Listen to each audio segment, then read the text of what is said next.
In this age that we live in, an age of deception, an age where what appears to be true might possibly be false. In a world that we are living in, filled with distractions, the Book of Allah remains as a light to guide us in any form of darkness, whether it be spiritual darkness, economic darkness, political darkness, any form. The Book of Allah is a light which will guide us through the difficulties and obstacles which are placed in our path. And in the past few weeks, these distractions have come to the surface with the elections that are happening here in the Americas, elections in Brazil, elections in the United States. And while people were distracted with the elections, distracted with sports, distracted with the material world, something is rumbling underneath. The true reality is rumbling and coming closer and closer to us by the day. And one of the leading scholars and intellectuals in the Western world at the time of the elections made a bold statement. And this statement coincided with what we have been studying and understanding over the past few years. The statement said that for the first time in recorded history, human beings have in their hand the ability to maintain organized human life or to destroy organized human life. And what that means is organized life. We live in a city, we have cell phone, we have cars, we have planes, we're organized. We literally are about to destroy it. And as people are talking about their countries and who should I elect and what is going on, how many of us realize that human beings right now in our hands, mostly in the Americas, there are 4,000 active nuclear warheads. 4,000. Think of the bomb that hit Hiroshima and killed 80,000 people instantly. And with Nagasaki, over 226,000 died in a few days. That's one. Two, we have 4,000 active heads and between 10 to 15,000 weapons which are ready to be activated. One mistake where it heads off from one side and hits the other and it starts to go will destroy organized life. Our infrastructure will be gone. Our airports, our cell phones, our electric grids can be destroyed in a nuclear holocaust. And this lies in our hands. Number two, global warming. What has happened now with the warming, and we understand this more in the north, and now they are saying in the north of Canada that there is an increase in polar bears, that the Inuit communities, this is our country, the Inuit communities, there are polar bears coming into the community like never before, so they must be on the increase. But the scientists said, no, they're not on the increase. The ice, which is in the north where they used to live, is melted. So they're forced to come down to us.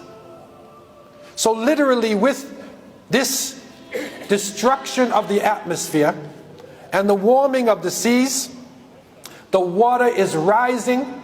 We are losing about 4.9 trillion tons of ice every year.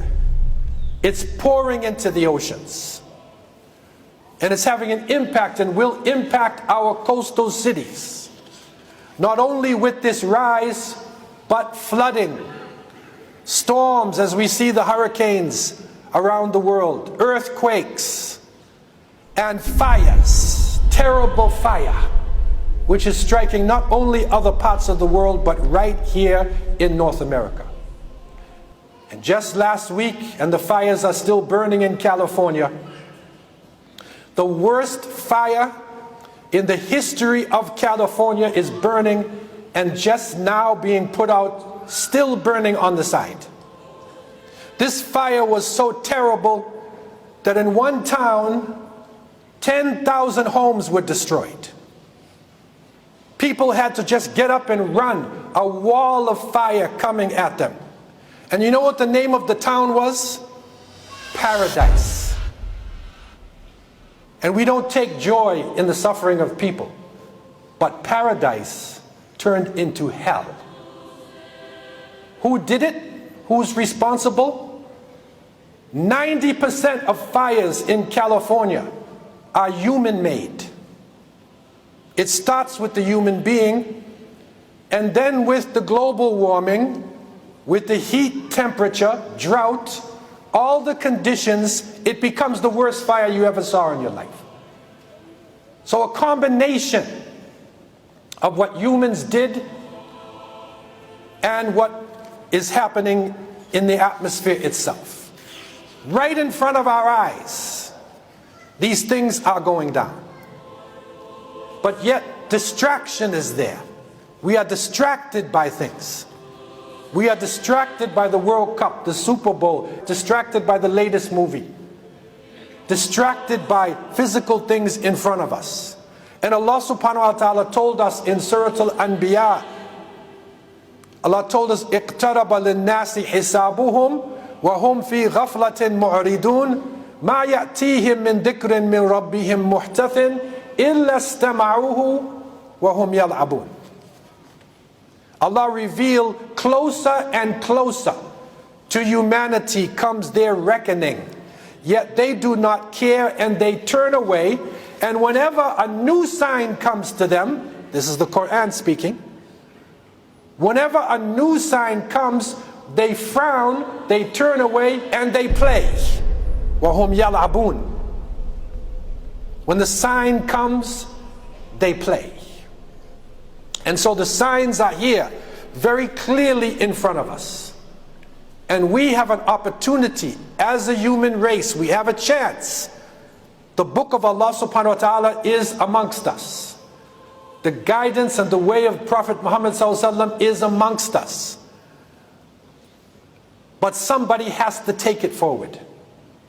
And as we recognize what Allah revealed in the chapter of Rome, Surah Al-Rum, Allah revealed, ظهر الفساد في البر والبحر بما كسبت أيدي الناس ليذيقهم بعض الذي عملوا لعلهم يرجعون.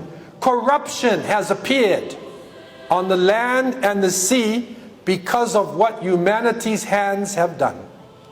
And we will make them taste something of what they have earned in order that they would return to the path.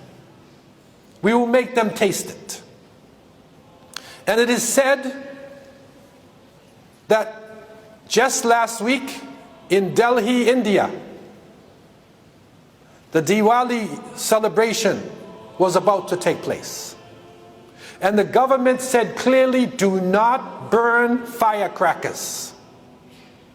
But the people said, if we don't have the firecrackers, what's the purpose? It's not a celebration. So they burnt the firecrackers. And the smoke became so terrible that if you walk outside at a fast pace, you will cough as though you have a serious problem with your lungs. You will have a terrible cough. So they said, stay inside. It was one of the worst, if not the worst, smoke index, pollution index on the planet. Why? Because people wanted to have fun. And so we are at a critical point as a human race. And Muslims, we are at a very, very critical point. As the ayah said, we will make them taste something of what they had earned in order that they would return to the path. So the reason for this is to return to Sirat al-Mustaqim. Who has the guidance of Sirat al-Mustaqim? It lies with the Muslims. This means that we will have to stand to the task. And I want to leave you with 3 key points.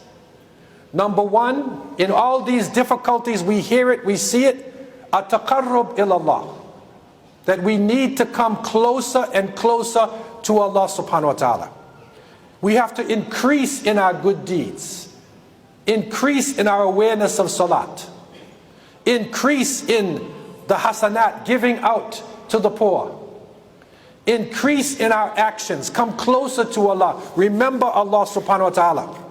Prophet Muhammad sallallahu alaihi wasallam, after the battle of Uhud, and this was a terrible battle for them. Many of the great companions had died. They were suffering. And they returned to Medina. And the word came to Medina that Abu Sufyan and the Quraysh, they were gathering at a place called Hamra al-Asad. They were gathering at that place. A large crowd was gathering. And so fear spread. But Allah subhanahu wa ta'ala revealed in Surah Ali Imran, الَّذِينَ قَالَ لَهُمُ النَّاسِ إِنَّ النَّاسَ قَدْ جَمَعُوا لَكُمْ فَاخْشَوْهُمْ فَزَادَهُمْ إِيمَانًا وَقَالُوا حَسْبُنَا اللَّهُ وَنِعْمَ الْوَكِيلُ. Allah revealed to those people, to those whom people said, surely they have gathered together in large numbers, so fear them. This increased their faith.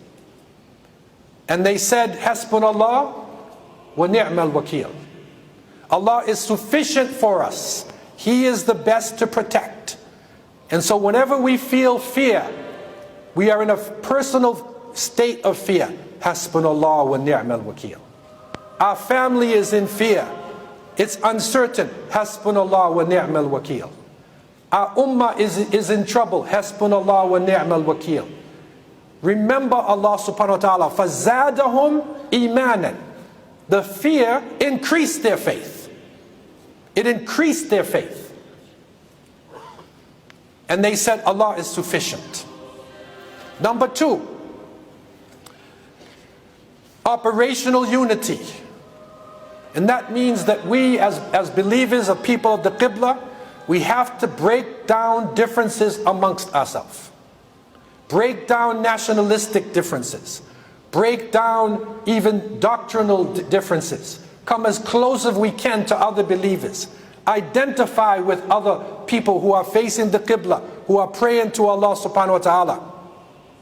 Much lies on our backs, and Allah is most merciful to us in these dangerous situations to come to our assistance. And number 3, that with this deen that we have, whether it be small, we put it into practice and give Islamic solutions to real problems that people are facing. And these are problems on a personal level, social level. We are holding it with us. And it is the guidance of the Prophet Muhammad ﷺ. Imagine the day of judgment. And the Prophet, peace be upon him, said, imagine one of you on the day of judgment, if one of you finds himself, and Qiyamah has started, and he has a seedling in his hand, a plant. He said, فَلْيَغْرِسْهُ. Plant the seedling. Imagine, judgment day, plant the seedling. Because that is our duty. Our duty is to enhance life. So in the most difficult circumstances, Hasbunallah wa ni'mal wakil, we plant the seedling. And now is the time for us to plant the seedlings in the younger generation, plant the seedlings with our example in society. And if all of the people go one way, we need to stay on the straight path as much as we possibly can. And we need to pray to Allah subhanahu wa ta'ala for strength in these perilous times. And that our Muslim brothers and sisters who are in crisis can come through these crises, and we can unite ourselves and purify our leadership. Purify those obstacles that are in front of us. I leave you with these thoughts, and I ask Allah to have mercy on me and you. أقول قولي هذا وأستغفر الله لي ولكم ولسائر المسلمين من كل ذنب استغفروا إنه هو الغفور الرحيم.